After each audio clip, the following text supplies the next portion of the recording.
are used BMWs so cheap? You're looking over the classifieds and you've seen cars that were 80 grand 5 years ago and now all of a sudden they're like $12,000. What's going on? There's a variety of reasons for that, but guess what? In 2026, it's all going to change. That means you yourself could get a great deal, but not indefinitely. Let's get into it now. Life's too short to drive boring cars.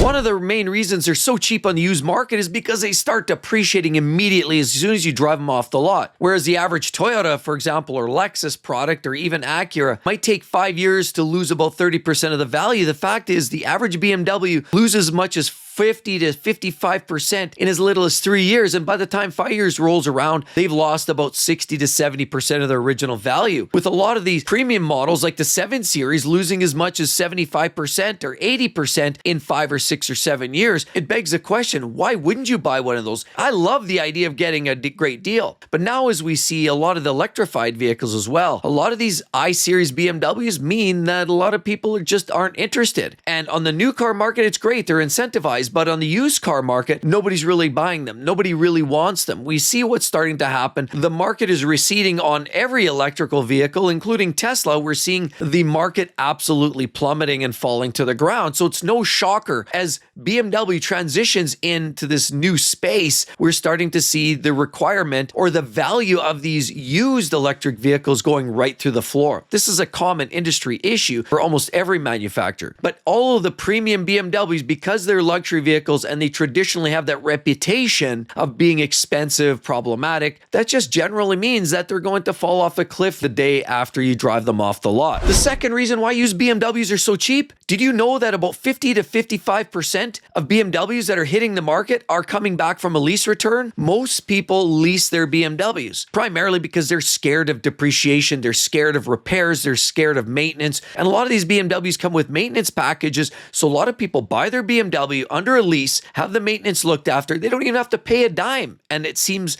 like it makes sense for a lot of people. But guess what? After those leases come back after 2, maybe 3 years, all of a sudden there's a flood in the market. That's why you're seeing a lot of these garden variety BMWs. You're not seeing so much of the enthusiast cars, like the G80s, the M3s, the M4s. Those cars are always going to have their own little niche market, and the value tends to stay a little stronger. Those are the ones, unfortunately, that we have to pay a little more. They're not depreciating as hard. A lot of the common vehicles, 3 Series 330s, 530s, X330s, X430s, the garden variety vehicles with the base engines, people like to drive them because they like to look like fancy dancy, showing up their office next to their boss and showing that they've got something that the boss doesn't have, and they feel all good and snarly and excited about that. The lease returns means that there's a flood of average, everyday, mundane BMWs, but there's a lot of them, a huge amount. So if you're looking for a lot of great BMW choices out there, you're probably going to notice that there's a lot that are in that 3 to 4 year time frame. And because of this flood hits the market, it generally means there's a lot of competition. Competition drives prices down. But because the excess number of lease returns coming back every 2 to 3 years means there's always this steady influx of the garden variety. But if that's all you're looking for, you just want to get an entry point of a BMW, some of them actually have good engines. Some of the entry points are the B48s. That's the 2-liter inline turbo 4. That's a reliable drivetrain. Of course, even the B58s you can find in some of the 40 series, which is usually not entry point, but you're going to find a lot of those types of vehicles on the market. Not as many B58s, far more of the 4-cylinders. So if you're okay and you're not super fussy, you can get some great deals if you just settle for maybe even the base model. Third reason why is because of maintenance and service costs. Everybody knows it's going to cost you a little bit more money. Have you ever taken a BMW in for a service? If not, it might open your eyes a little bit. Now, I'm kind of accustomed to it. I've driven BMWs all my life and I love the cars. I think they deliver. When I hear about used BMWs being cheap, I'm ready to jump on that and find a great model because it's hard to deny, but it is the service costs that do chase people away. And when you think about things like timing chains, almost every BMW seems to have timing chain issues of some sort, from the N63s to some of the older models, the N20s, you name it, the models go on and on with timing chain or guide ramp issues. Unfortunately, there's a lot of them that actually have timing chains up against the firewall. BMW seems to like to do that with a lot of their engines. Even the B58 means often the engines have to come out. It's not an easy fix, and you could expect at least a couple $1,000s to fix your average timing chain. But with that said, water pumps,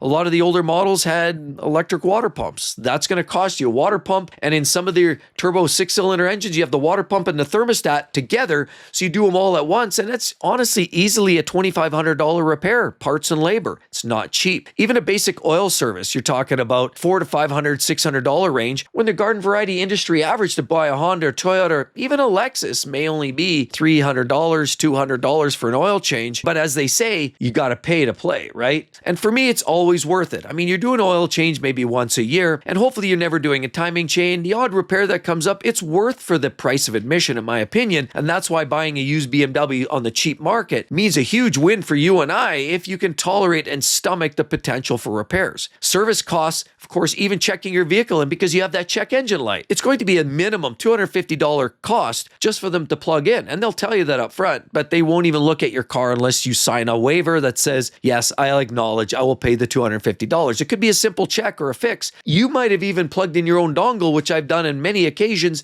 Don't be crude.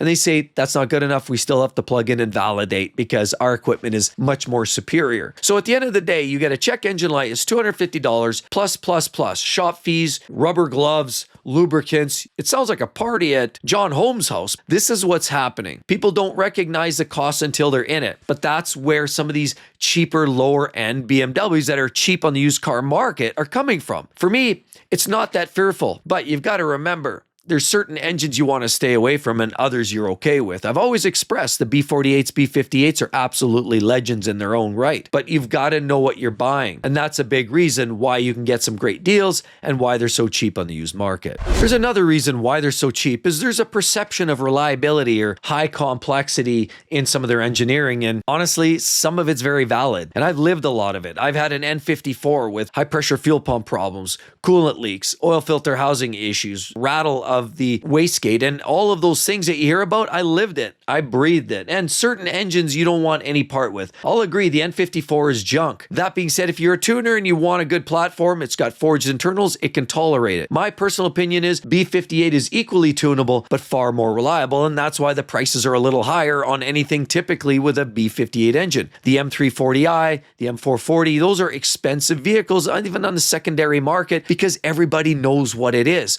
So not all BMWs have that reliability issue. Some have a reputation of durability, while others are flops. So you've really got to do your research, but that is a concern for many people. They're scared of the big costs and the maintenance. Consumer Reports, for example, ranks them often lower. RepairPal ranks them lower than quite often some of their competition from even those from Acura and Lexus. But that being said, have you seen some recent reports? Things are changing. BMW's moving up the ranks. It's not all as it seems, but there is this inherent fear that people are scared of expensive, complex repairs, when in fact, that's not entirely true. Some people just don't do the homework, don't spend the time to research that, because the rhetoric on the internet means that, generally speaking, people are nervous and worried about the reliability and high complexity levels. One of the other big reasons that I found why they're so cheap on the used market is there's a lot of good competition. If you want a BMW 3 Series, Mercedes has a C-Class, Audi has an A4. Everybody's got competition, and there's even more now. You've got Alfa showing up, Maserati showing up. You have a lot of brands showing up. You also have the Acuras and the Lexus products,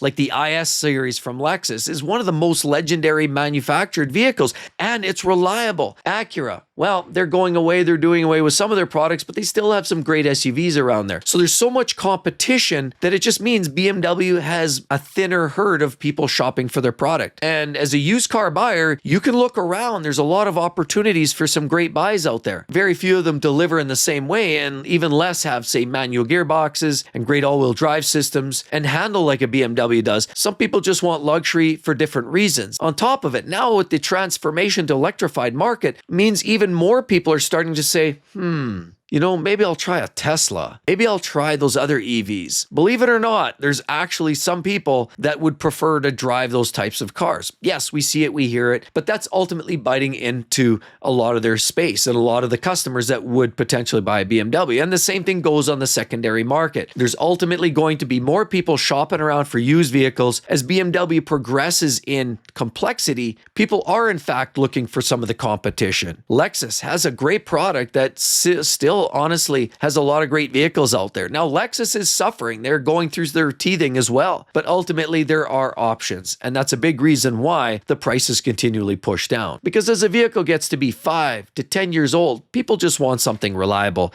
At that point, they don't even care most of the time what they're driving. They just want to make sure that it's low running costs. In my opinion, what's starting to happen over in BMW land is a transformation. Their entire new platform based on their EV. There's going to be more push towards EVs. There's going to be more changes even in their ICE vehicles. You know, BMW hasn't dropped it cold turkey. They're not dumping on their ICE vehicles. But what we're seeing with the vehicles on the ICE side is to pay for some of the develop and research of the new class, they're having to charge in other ways. You're seeing subscription services even in their ICE vehicles, which are going to be more cost prohibitive. Less people are going to be interested in buying a car where you've got to spend an extra $80 a month to pay for your navigation and heated seats. It just is bizarre. But this is what's starting to happen. Less and less people are interested in the new technology, the transformation to new class, the subscription services, and over complexity means that you've got to be a rocket scientist to be able to log in and actually figure out and troubleshoot your car. More and more people are going to go with the G80s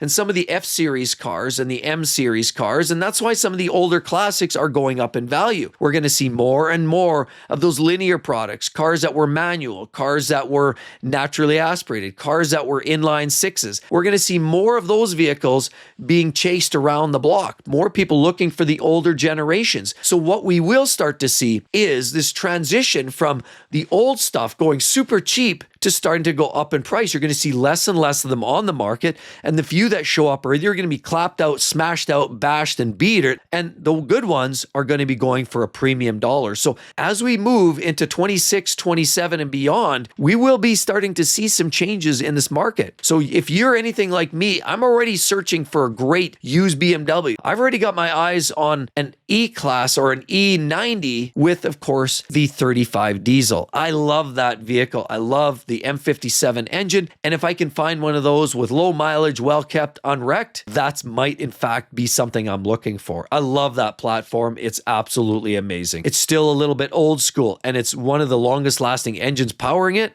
Who doesn't want one of the old school? So old used priced BMWs will start to creep up in value. Currently they're cheap, but that's all about to change. With all of that said, right there, try to understand there's some BMWs, the only ones that'll probably go 250,000 miles. Check it out. You're going to love it.